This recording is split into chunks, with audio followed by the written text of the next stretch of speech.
If there's one thing I've learned about League of Legends over the past 5 or 6 years I've played, it's this.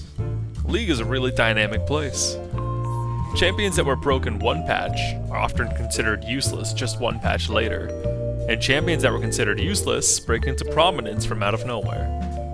Due to the high volatility of the solo queue metagame, I decided to start the series and ask, should you play this character? So without further ado, should you play AD Eve top lane? Through all the muck and the meta, there's a gigantic number of players who want to try new things, and I'm here to oblige all your deep longings for new content, instead of playing the same old droll shit. So that brings us all here today. As the title suggests, you probably want to know if you should be playing AD Eve top lane. Well, before we answer that question, we should probably ask ourselves, why would we want to play AD Eve top lane in the first place?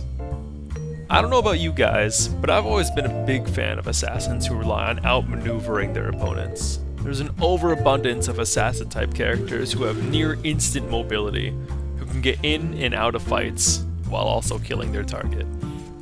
These characters have been a favorite pick for assassin players due to their fantastically safe laning phase and their high burst and insane mobility. I don't know about you, but I can appreciate a well-played assassin who has to lie in wait and pick their fights wisely. This is why I prefer to play characters like Shaco or Eve, who have to commit to the kill, and then have to outmaneuver 2 to 3 enemies while trying to escape. To me, this is what being an assassin in League should be about. All inspirational statements aside, this still begs the question, what does Eve offer to the team, which you cannot receive from other, more popular meta picks? Well, the big answer to that is something I like to call the cheese factor. Stealth characters like Eve have always proven difficult to balance due to their high levels of cheese. Cheese strategies are king in solo queue if you can learn them, as barely anyone understands how to play against them. The deadliest weapon you can bring to the table is a hidden donger of a tactic that preys on the fact that solo queue players are either inept or ridiculously greedy. There are many aspects in a top lane Eve that makes up her insane cheese factor. The biggest contributing component is, as I mentioned earlier, her stealth. For those of you who don't know, Eve is permanently stealth thanks to her passive, and is only revealed within 700 range of champions, or against true sight. Since players have an incredibly hard time communicating what is necessary in solo queue, you can actively confuse them with your passive. Did you just push the lane and stick around? Did you just roam towards mid lane or into their jungle? With your passive, the enemies are going to be baffled for much of the game. This also makes it rather difficult to gank an Eve in top lane, as a poorly timed gank will yield little or no results. Even if you get surrounded by the enemy top and jungler after you pressure the lane, your stealth allows you to weave through players who are desperately traveling in wide arcs to cover as much of the lane as they are able. Eve's biggest strength is her sticking power in conjunction with her high burst damage on squishy targets. She is able to lie in wait, sitting just outside an enemy champion's vision range before rushing in to kill her target. Once you are in a melee with your victim, Ravage's attack speed bonus and Trinity Force's procs from Hate Spike will allow you to force the enemy team onto the defensive. Dark Frenzy removes many common soft control abilities along with providing a significant movement speed boost to stay within melee range. If for some reason all this has gotten you interested enough to try Eve as a top lane AD assassin, you're probably wondering how to make it actually work. Well, even if you have no interest in playing Eve at all, you probably want to know what Eve truly can do. There are a few items that you should aim for nearly every single scenario. Blade of the Ruined King and Trinity Force are the 2 biggest items you could ask for with this champion. Blade of the Ruined King grants you ridiculous chase power and it's active, and it also synergizes with your Ravage.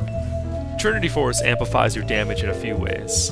Because Hate Spike has a 1.5 second cooldown, you'll be getting Spellblade procs practically every single time you are able to.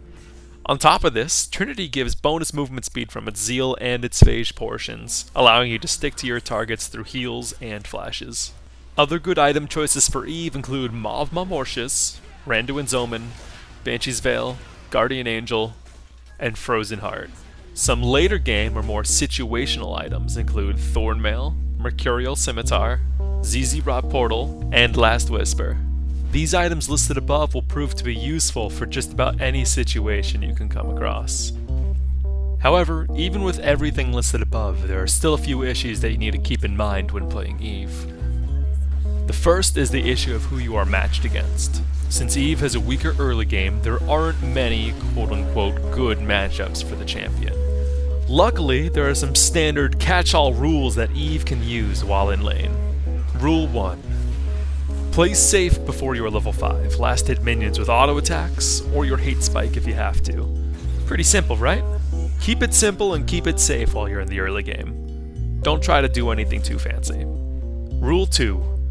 Never use your Ravage to last hit a minion. It is so important to maintain your Ravage's cooldown, since you need its bonus attack speed if you're going to be trading with your opponent.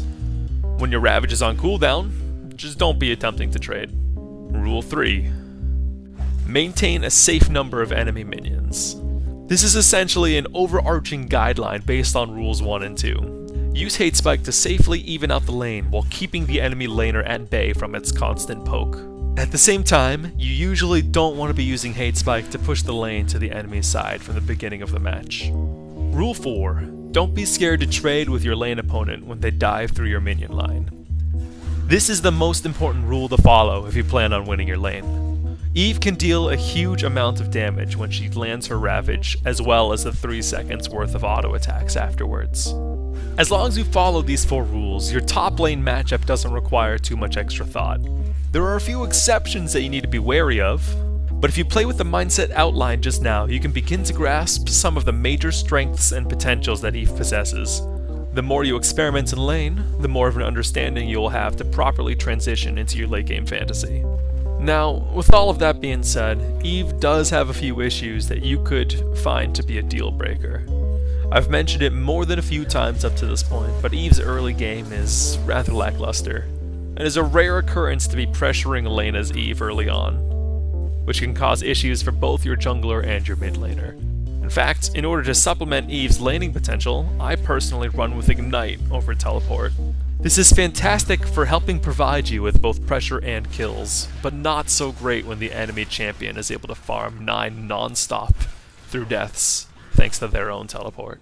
Another major downside to not running Teleport is the fact that you have to run around everywhere you go. This forces you to be extensively attentive to the rest of the map, figuring out where you need to be and when, and requires you to have the game knowledge to predict enemy movements against objectives like Dragon. If you compare the situation to many other top lane picks, Eve has a lot less presence than could be desired. You could run Teleport on Eve to great effect, but Ignite gives you the pressure you typically need against many matchups, both offensively and defensively. In the end of the day, the difference between Teleport and Ignite is completely subjective, though they both have their benefits and disadvantages. The other huge issue that Eve often runs into is when your team falls behind in towers and/or other objectives. This is typically caused by the enemy team grouping up and pressuring as a team. If you compare the situation to many other top lane picks, Eve has a lot less presence than could be desired. The thing you have to remember more than anything else here is that I'm talking almost exclusively about solo queue. Players are less likely to play well together and more likely to overextend as a method to supplement their own personal gain. Will you run into situations where your team gets completely stomped? Yes. Will you run into situations where the enemy team wards and plays capably? Absolutely. These games occur, but the vast majority of matches include enemy players who don't group and players who overextend for farm. These are the matches where AD Eve shines brighter than 1,000 suns. Should you play AD Eve top lane? Yes.